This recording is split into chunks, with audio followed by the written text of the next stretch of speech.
Hi, I'm Mike Winkler, and I'm the Principal Managing Broker for Coldwell Banker Bain in Issaquah, Washington. And I'm E.J. Bolds. I'm the Principal Managing Broker for Coldwell Banker Bain on Mercer Island, Washington. EJ, in our last video blog post, we talked about home pricing issues, and so, hey, let's jump right in, or I should say, let's jump back into financing, because we did talk about the mechanics of the forms before, but let's talk about financing itself.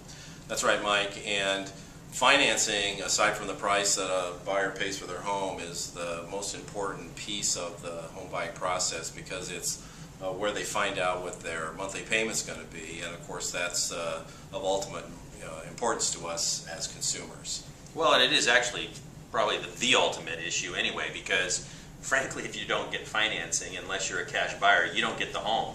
And in fact, in 2010, 27% of buyers were denied financing by the lenders that they applied to. And so that, when you think about how many transactions actually fail in your branch and in your experience, I would suspect that it's really between financing and inspections.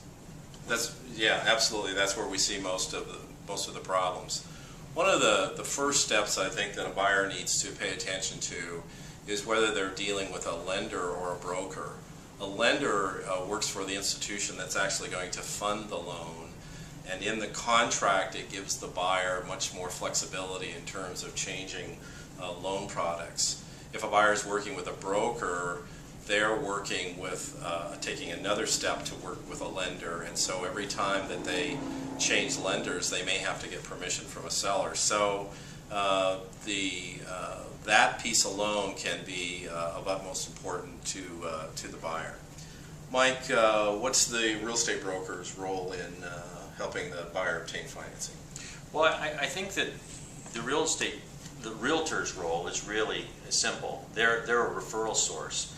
Because of their knowledge and experience, they know who is capable of getting the job done to help that buyer secure a loan and actually close. And so if you think of it in terms of any kind of professional environment, it's really no different than a lawyer who has a specialty in the law referring to a CPA who has a specialty. There's no kickback, there's no financial kind of referral fee, and it's the same in real estate. I think sometimes, especially because of the way the market's been in the recent past, people are suspect that, oh, if I refer or if I go with my realtor's choice, there's got to be some financial benefit to the realtor. It's against the law, and it just doesn't happen.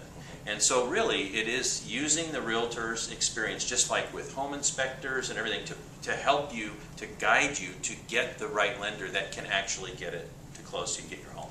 Yeah, well said, Mike. And I think one of the issues that buyers have is, understandably, they can get seduced by a low rate, and therefore they're picking a lender based on the lowest rate without really any knowledge of what kind of service will that lender be able to render to them, because they are or may be an unknown quantity. The location of the lender and of their underwriters can often be an issue. There are great lenders that work out of state, but sometimes they have limitations in being able to respond quickly to changes in the contract. So service, the location of the lender, whether they know the local issues that we have in our market are all of utmost important. So Mike, what's the final lesson here for the buyer? Well, I think it's actually simple. The information is coming at you so fast and furious today that processing it can be challenging, and it is easy to get seduced by low rates and all those things. So you have to have a filter. And I think the lesson here is that the realtor is an excellent filter. Their interest in helping you close on the home is not self-serving.